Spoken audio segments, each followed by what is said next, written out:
주님은 이 땅에 육신을 입은 인간으로 오셨고 그의 일을 행하셨습니다. 그리고 계획된 일을 다 마치신 뒤 오늘 본문의 증언처럼 하늘로 승천하셨습니다. 그러나 그가 승천하셨다고 해서 이제 먼 하늘에만 계시고 더 이상 이 땅에서 아무 일도 안 하시는 것은 아닙니다. 그는 그때와 똑같이 이 땅에서 그의 일을 행하십니다. 그 이유는 성령으로 임하시기 때문입니다. 주님은 삼위일체 주님이시기 때문에 그리스도와 성령은 정확히 하나입니다. 때문에 성령이 이 땅에서 역사하신다는 것은 곧 달리 말하면 그리스도께서 그때와 똑같이 이 땅에서 역사하신다는 말입니다. 마태, 마가, 누가, 요한복음서가 주님이 인간의 육신을 입고 행한 일에 관한 증언이라면 그 뒤에 사도행전은 주님이 성령으로서 행하신 일에 관한 증언입니다. 사도행전을 흔히 성령행전이라 부르는 이유가 그 때문입니다.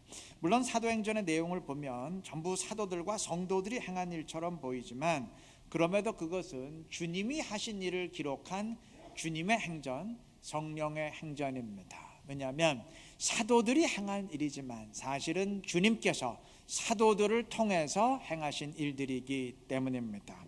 주님은 성령으로서 사도들을 통해 일하셨습니다. 사도들의 입장에서 말한다면 그들은 성령에 붙들렸고 성령에 이끌렸습니다. 여러분, 바로 이것이 신앙생활의 정의입니다. 주님은 이것을 분명히 하셨어요. 주님은 승천하시기 직전 제자들과 따르는 자들에게 두 가지를 명령하셨는데 사실은 하나입니다.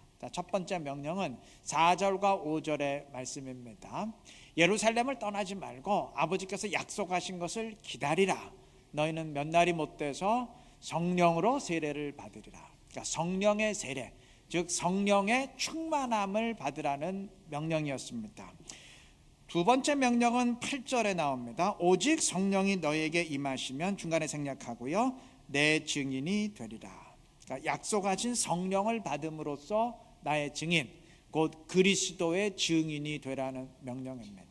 참고적으로 8절에 증인이 되리라는 말은 문법적으로는 그렇게 될 것이라는 미래형이면서 동시에 그렇게 되라는, 즉 증인이 되라는 명령입니다. 여러분, 이 명령은 단지 땅끝까지 가서 그리스도의 증인이 되라는 선교의 명령에 그치는 것이 아닙니다. 이 명령은 우리 모든 그리스도인들의 신앙 생활을 한마디로 압축한 내용이에요.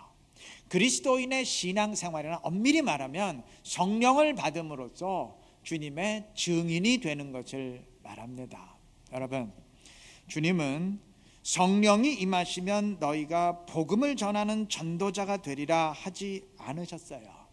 주님의 일을 하는 자가 되리라 그렇게 명령하지 않았어요. 교회 일꾼이 되라 그렇게 말씀하지 않으셨습니다. 주님은 나의 증인이 되라 하셨습니다. 여러분, 성령이 임하지 않아도 얼마든지 복음 전하가 전도할 수 있습니다. 빌립보 교회에서는 심지어 바울을 대적하려는 사악한 목적에서 복음 전하는 사람들도 있었습니다. 또 성령이 임하지 않아도 얼마든지 주님의 일을 할 수 있습니다. 제자들도 자기 욕심으로 주님 따라다니면서 주님 일 하지 않았습니까? 그러다 위기가 닥치고 자기 생각과 다른 일이 벌어지니까 다 배신하고 도망치지 않았습니까? 성령이 임하지 않아도 얼마든지 기도하고 찬양할 수 있습니다. 성령 임하지 않아도 얼마든지 감동받고 눈물 흘릴 수 있습니다. 성령 임하지 않아도 얼마든지 목사 되고 직분자 되고 주일학교 교사 될 수 있습니다. 그런데 성령이 임하지 않으면 절대 할 수 없는 것이 한 가지 있어요. 그것은 그리스도의 증인이 되는 일입니다. 다른 건 성령이 임하지 않아도 다 할 수 있는데 이것만큼은 성령이 임하지 않으면 절대 될 수가 없습니다. 여러분, 법정에서 누가 증인이 될 수 있나요? 직접 체험한 사람입니다. 오직 그 사람만이 증인이 될 수 있지. 재판장이 당신 정말 그거 봤습니까? 그 자리에 있었습니까? 하고 묻는데 제가 직접 본 건 아닌데 뭐 남들이 다 그러다고 얘기하던데요. 이런 사람 증인 될 수 없어요. 제가 직접 본 건 아닌데 제가 여러 정황을 추론해 보니까 그게 틀림없을 것 같은데요. 이 사람 절대 증인 될 수 없습니다. 증인이란 오직 체험한 사람이에요. 그리스도의 증인도 마찬가지입니다. 주님의 증인이란 주님에 관해서 남들로부터 들은 사람을 말하지 않아요. 책을 통해 듣고, 목사의 설교를 통해서 듣고, 리더를 통해서 듣고, 방송 설교를 통해서 듣고, 그래서 나름대로 추론하는 사람을 말하지 않습니다. 오직 주님을 직접 만나고 체험하는 사람, 그래서 주님과 함께하는 사람, 그 사람만이 증인입니다. 자, 그러면 우리가 어떻게 2000년 전에 주님 오늘 본문의 증언처럼 하늘로 승천하셨는데 이 땅에 안 계시는데 우리가 어떻게 그분을 마음속으로 체험하는 게 아니고 뭐 꿈속에서 만나는 게 아니고 어떻게 직접 실제적으로 체험할 수 있겠습니까? 성령을 통해서입니다. 여러분, 삼위일체가 중요한 이유가 바로 여기에 있어요. 삼위일체라는 것은 셋이 하나다, 뭐 그런 의미가 아니에요. 여러분, 셋이 하나면 어떻고 다섯이 하나면 어떻고 열이 하나면 어떻습니까? 열이건 셋이건 그 숫자가 뭐 중요해요? 삼위일체이기 때문에 그리스도와 성령 정확히 하나입니다. 때문에 우리가 주님은 만날 수 없어도 성령은 내가 직접 체험하고 내 속에 모실 수 있잖아요. 내가 직접 느낄 수 있잖아요. 그리스도와 성령이 정확히 하나시기 때문에, 삼위일체이기 때문에 내가 성령을 체험하고 성령을 내 마음에 모신다는 것은 결국 그리스도를 직접 만나고 그와 함께하는 것을 말합니다. 그 사람만이 그리스도의 증인입니다. 여러분, 주님을 실제적으로 만나지 않고 주님을 만나는 방법은 없어요. 주님과 함께하지 않으면서 주님과 함께할 방법은 없습니다. 오직 주님을 직접 만난 사람만이 주님 만난 사람이고 주님과 함께하는 사람만이 함께하는 사람이에요. 그 사람만이 증인이라는 말입니다. 주님이 오직 성령이 임하시면 내 증인이 되리라. 오직이라고 못 박은 이유가 그 때문입니다. 오직이라는 말은 그게 유일한 방법이고 그 외에 다른 길은 없다는 말이죠. 아까 말씀드린 것처럼 성령이 임하지 않아도 얼마든지 주님의 일 할 수 있어요. 그런데 주님과 함께 일하지는 못합니다. 성령이 임하지 않아도 얼마든지 예배하고 찬양할 수 있습니다. 그런데 주님과 함께 예배하고 찬양하지는 못해요. 다시 말해서 나 혼자 일하는 것은 얼마든지 가능하지만 주님이 나를 통해 일하시지는 않는다는 말입니다. 그래서 내가 일하고 내가 만들어가는 나의 행전은 얼마든지 기록할 수 있지만 주님이 나를 통해 일하시는 주님의 행전, 성령이 나를 통해 역사하시는 성령의 행전은 절대 기록하지 못한다는 말입니다. 이런 사람들만 모이면 교회 역사는 만들어갈 수 있어도 주님의 역사는 만들어가지 못합니다. 함께 모여서 교회 간판은 내걸 수 있어도 주님이 함께 하시고 주님이 이끄시는 주님의 교회는 이루지 못합니다. 그냥 인간의 단체만 만들 뿐이에요. 이런 사람들만 모이면 그건 성도가 아니고 무리이자 군중입니다. 신앙이란 나의 행전을 만들어가는 것이 아니고 나를 통한 주님의 행전을 만들어가는 것을 말합니다. 그것은 오직 성령과 함께하는 사람들에게만 가능한 일이고 그것이 신앙생활의 정의입니다. 이를 명심하시고 성령으로 충만해서 성령의 행전, 주님의 행전을 함께 만들어갈 수 있는 지혜롭고 신실한 우리 모두가 되시기를 바랍니다. 우리는 지금 한글로 성경을 읽고 있지만 사도행전을 비롯한 모든 신약 성경은 헬라어로 기록이 됐습니다. 1장 8절에서 증인으로 번역된 헬라어는 마르티스라는 단어인데 이 단어는 증인이라는 뜻을 지니면서 동시에 순교자라는 뜻을 지닙니다. 그러니까 성경이 그리스도의 마르티스가 되라고 했을 때는 그리스도의 증인이 되라는 명령이면서 동시에 주님의 순교자가 되라는 말입니다. 다시 말해서 주님을 위해서 내가 순교하고 죽어야 된다는 말입니다. 물론 죽어야 한다는 말이 꼭 육체적으로 순교해야 된다는 말은 아니에요. 순교의 상황도 아는데 뭐 일부러 죽을 수는 없지 않습니까? 그러나 육체의 죽음과 상관없이 모든 그리스도인들은 반드시 죽어야 됩니다. 반드시 마르티스가 되어야 됩니다. 나는 날마다 죽노라는 바울의 고백처럼 주님을 위해서 나를 매일 죽여야 됩니다. 나의 욕망 죽이고 이기심을 죽이고 높아지고자 하는 마음도 죽이고 다 죽여야 됩니다. 그래야 주님의 뜻이 드러납니다. 그것이 주님의 뜻을 위해서 나를 죽이는 순교입니다. 나를 따라오려거든 자기를 부인하고 십자가 지라, 그런 의미 아니겠습니까? 이것은 오직 성령이 임할 때 가능해요.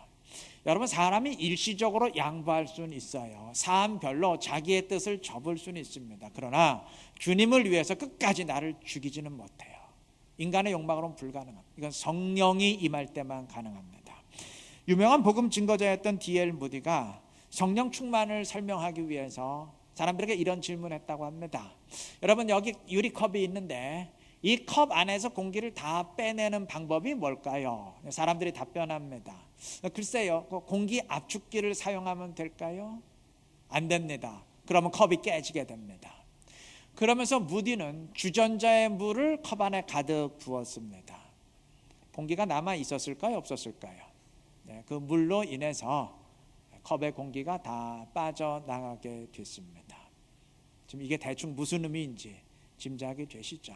여러분, 나를 죽이는 방법도 마찬가지입니다. 내 안에 잘못된 것들, 이기심, 욕망, 높아지고자 하는 마음, 자기 주장하고자 하는 마음, 나를 남보다 낮게 여기고 인정받고자 하는 마음, 이거 다 말씀에 어긋내, 이걸 다 빼내는 방법이 이와 같아요. 성령의 생수로 내 마음을 가득 채우면 됩니다. 그럼 그 성령의 생수로 인해서 다른 것들이 다 빠져나가게 되어 있습니다. 성경이 이것을 분명히 우리에게 이미 말씀을 하셨습니다. 갈라디아서 5장 16절 말씀입니다. 너희는 성령을 따라 행하라. 그리하면 육체의 욕심을 이루지 아니하리라. 이것이 주를 위해서 나를 죽이는 자기 부인의 순교입니다. 그러니까 오직 성령이 임할 때 나를 죽이는 이 일이 가능해집니다. 그런 의미에서 주님은 오직 성령이 임하시면 나의 마르티스가 되리라, 즉 나를 위해서 너를 죽이는 순교자가 되리라 말씀하신 것 아니겠습니까? 여러분, 내가 죽지 않은 사람은 절대 주님이 그 안에서 사실 수가 없어요. 그러하게 자신이 죽지 않는 사람은 예수를 믿어도 자기가 죽지 않기 때문에 그냥 자기가 원하는 대로만 신앙생활합니다. 교회에 들어와서도 자기 뜻 절대 굽히지 아니하고 자기 주장 다 하려고 합니다. 자신이 원하는 일만 골라서 하고 내키지 않는 일, 하기 싫은 일은 안 하려고 합니다. 내가 죽지 않고 시퍼렇게 살아 있으니까 당연히 그럴 수밖에 없을 겁니다. 반면 자신이 죽은 사람은 자신이 원하는 일이 아니고 주님이 원하시는 일, 성령이 원하시고 성령이 이끄시는 일을 합니다. 오늘 본문 보시면 주님은 예루살렘 떠나지 말고 약속하신 것을 기다리라 명하셨고, 그다음에 성령이 임하시면 예루살렘과 유대와 사마리아 땅 끝까지 이르러서 내 증인이 되리라 하셨는데, 이 두 명령이 모두 사실 인간의 생각으로는 극히 하기 싫은 일이었어요. 여러분, 만약에 이 명령이 없었다면 제자들은 즉각 갈릴리로 갔을 겁니다. 갈릴리는 제자들이 환영받았던 곳이고 이전까지 사역했던 이들의 홈그라운드입니다. 친숙한 곳이고 익숙한 곳이에요. 반면 예루살렘은 사람들이 예수님을 죽인 곳이고 또 십자가에 못 박으라고 소리쳤던 군중들이 우글우글 거리는 곳입니다. 제자들도 불과 얼마 전 이들이 두려워서 무서워서 다 도망쳤던 곳입니다. 그런데 주님은 예루살렘을 떠나지 말라고 명령하셨어요. 그곳에서 교회를 시작하고 그곳의 사람들을 교회의 교인으로 만들어 가라는 명령입니다. 저 웬만하면 예루살렘은 피했으면 좋겠는데, 웬만하면 좀 갈릴리로 갔으면 좋겠는데, 그것이 훨씬 마음이 편한데 주님은 하기 싫은 곳에서 거기서 시작하라 명령하셨습니다. 사마리아와 땅끝까지 가라는 명령도 마찬가지예요. 여러분, 사마리아와 유대는 당시에 서로 극도로 혐오하면서 상종 안 하던 사이였습니다. 다른 나라의 이방인들도 마찬가지였어요. 유대인들이 이방인을 개처럼 취급했는데 그들에게 가서 복음 전하고 섬기는 것을 그걸 좋아했겠습니까? 아무리 주님의 명령이라도 그 마음이 내켰겠습니까? 주님이 이 말씀을 주실 때까지도 제자들은 기독교를 시작한다는 생각은 꿈에도 못했고 아직까지도 자기 자신을 그저 유대교의 한 분파라 생각했어요. 그런데 역사상 유대교에 단 한 명도 없는 것이 있어요. 선교사입니다. 개인적인 전도자는 있을 수 있어도 공식적인 선교사는 단 한 명도 없었습니다. 일단 유대교의 구조상 선교사가 나올 수가 없고 유대인의 정서상 이방으로 가는 것을 극도로 싫어할 수밖에 없어요. 그럼에도 주님은 사마리아와 땅끝까지 가라, 거기서 내 증인이 되라 말씀하셨어요. 하기 싫은 일을 하라는 명령이죠.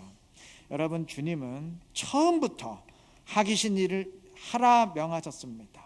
신앙이란 자기가 하고 싶은 것만 골라서 하는 게 아니에요. 하기 싫은 일도 기쁜 마음으로 하게 되는 것이 신앙입니다. 이건 나를 죽이지 않고는 불가능해요. 나를 죽일 때 가능합니다. 나를 죽이고 성령으로 새롭게 살기 때문입니다. 내 마음이 주님의 마음으로 바뀌기 때문입니다. 이 원리 명심하시기를 바랍니다.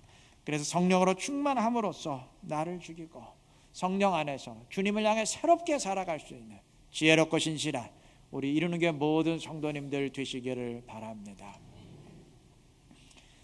제자들은 모두 주님을 배신하고 도망쳤던 자들입니다. 그런데 이들이 어느 날 갑자기 거리에 뛰쳐나와서 담대히 그리스도를 증거하기 시작했습니다. 많은 사람들은 그리스도의 부활이 이들을 이렇게 만들었다고 말합니다. 부활의 믿음이 이들을 사도로 변화시켰다고 말합니다. 성경학자들도 그렇게 말합니다. 그럴까요? 여러분, 오늘 본문을 보시면 그게 아니라는 것을 우리에게 증언합니다. 본문 6절에서 제자들은 이스라엘 나라를 회복하심이 이때니까 하고 질문했어요. 이들은 아직 이 땅에 세워지는 유대 독립국가를 영원한 하나님 나라로 착각하고 있어요. 이대로 놔뒀더라면 이들은 분명 칼 들고 유대 나라 독립시키려고 민족운동 일으켰을 겁니다. 요한복음의 증언은 훨씬 더 심각합니다. 요한복음 20장에 따르면 제자들은 부활하신 주님을 만났어요. 그의 부활을 의심했던 도마도 주님의 못자국과 창자국을 직접 만지고 확인했습니다. 부활하신 주님을 직접 만나고 대화하고 확인한 이상 이제 이들에게는 그리스도의 죽음과 부활에 대한 추호의 의심도 없어요. 다 믿습니다. 그런데 그럼에도 이들은 갈릴리 바닷가에서 고기 잡던 이전의 삶으로 되돌아갔어요. 부활의 믿음이, 부활의 확인이 이들을 사도로 변화시키지 못했다는 말입니다. 이상하게 생각할 것 없어요. 오늘 우리들의 모습을 보면 분명하지 않습니까? 여러분, 여기 모인 우리들은 가짜 신자가 아니라 다 예수 믿는 사람들입니다. 그리고 예수를 믿는다는 것은 그리스도의 십자가 죽음과 부활을 믿는다는 말입니다. 그거 안 믿으면 믿는 사람 아닙니까? 그런데 그럼 예수 믿는 사람이라고 다 성숙한 그리스도인이던가요? 예수 믿는다고 다 영성이 뛰어난 사람들이던가요? 아니라는 거 아시죠? 제자들도 마찬가지예요. 부활을 믿었지만, 죽음과 부활을 믿는 사람들이었지만 그렇다고 영성이 뛰어난 자들로 변화된 건 아니에요. 사도행전은 이들이 언제 사도로 변화되었는지 분명히 증언합니다. 이들에게 약속하신 성령이 충만히 임했을 때, 그때 이들은 이전의 모습을 탈피한 온전한 그리스도인이 되었고 사도로서 주님의 사명을 감당하게 되었습니다. 그러니까 성령이 임하기 이전에 그 1장의 제자들의 모습과 성령이 임한 2장 이후의 제자들의 모습은 전혀 차원이 달라요. 이들은 똑같은 사람이었지만 차원 자체가 다른 사람으로 변했습니다. 이들에겐 두 번의 변화가 필요했습니다. 주님을 따라다니던 시절 주님이 이들에게 십자가 죽음과 부활을 누차 강조해서 말씀하셨어도 이들은 믿지 않았어요. 이들은 거부했습니다. 그러니까 엄밀히 말하면 이때의 제자들은 예수 믿는 사람이 아닙니다. 아니, 십자가 죽음과 부활을 안 믿어요. 근데 어떻게 예수 믿는 사람입니까? 만약 오늘 우리 가운데 누가 나는 교회는 출석하는데 십자가를 안 믿어, 그리스도의 부활을 안 믿어, 그럼 그건 구원을 안 믿는다는 얘기, 예수 안 믿는다는 얘기죠. 이때의 제자들은 예수 믿는 사람들이 아니었습니다. 이들에겐 예수를 믿는 그리스도인으로의 변화가 필요했어요. 오늘 본문의 제자들은 그 변화를 이룬 자들입니다. 이제 이들은 십자가 죽음과 부활을 믿어요. 직접 확인한 이상 추호의 의심도 없습니다. 그럼에도 이들은 아직 온전한 그리스도인이 아니었어요. 이들에게 두 번째 변화가 필요했습니다. 단순히 예수를 믿는 그리스도인에서 성령이 충만한 그리스도인으로의 변화가 필요했습니다. 그 변화가 이루어질 때 이들은 온전한 성도가 되었고 사도로서 주님의 사명 감당하게 되었습니다. 이 원리는 우리 모두에게 똑같이 적용됩니다. 우리 모두 마찬가지입니다. 예수 믿는 이상 우리는 다 십자가 죽음과 부활을 믿는 사람들입니다. 그러나 그 단계로 만족해서는 안 됩니다. 성령을 충만히 받고 성령에 이끌리는 두 번째 변화가 우리에게 꼭 필요합니다.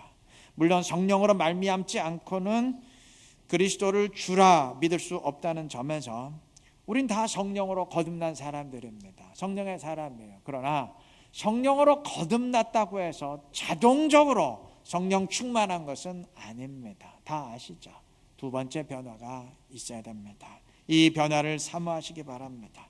성령을 간구하시고 성령으로 충만하시기를 바랍니다. 그래서 성령 충만한 그리스도인으로서 주님의 뜻을 함께 이루어갈 수 있는 지혜로운 이런 게 모든 성도님들 되시기를 바랍니다. 말씀을 맺겠습니다. 주님은 이 땅에서의 마지막 말씀으로 약속하신 성령으로 충만하라, 성령을 받고 나의 마르티스가 되라 명하셨습니다. 마지막 말씀으로 주셨다는 것은 그만큼 중요하다는 의미죠.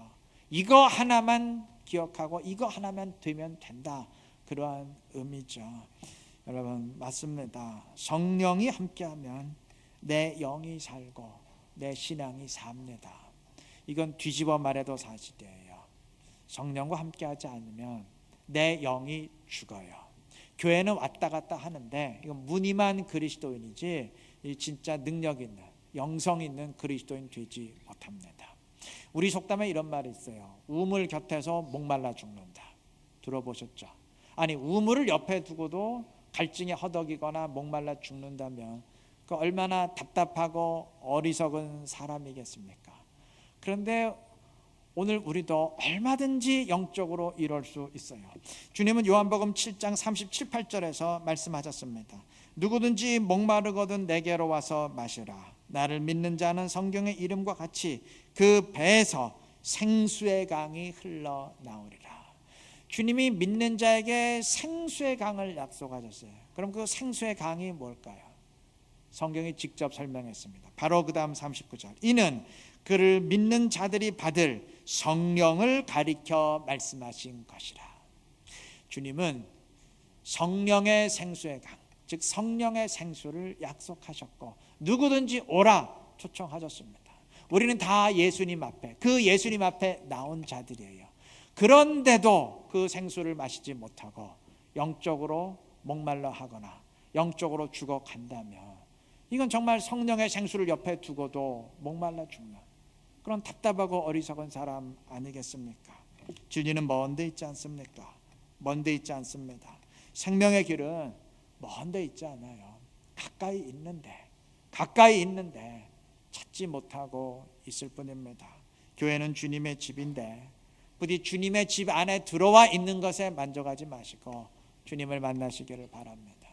우리는 다 주님을 믿는 사람인데 주님 믿는 것에 만족하지 마시고 주님과 만나고 주님과 함께 하시기를 바랍니다. 성령과 함께함으로써 그리스도와 직접 함께하는 영성을 지닌 그리스도인 되시기를 바랍니다. 그래서 약속하신 성령에 이끌리면서 주님의 뜻을 이루고 주님의 영광 더 충만히 드러낼 수 있는 우리 이루는 게 모든 성도님들 되시기를 그리스도의 이름으로 축원합니다.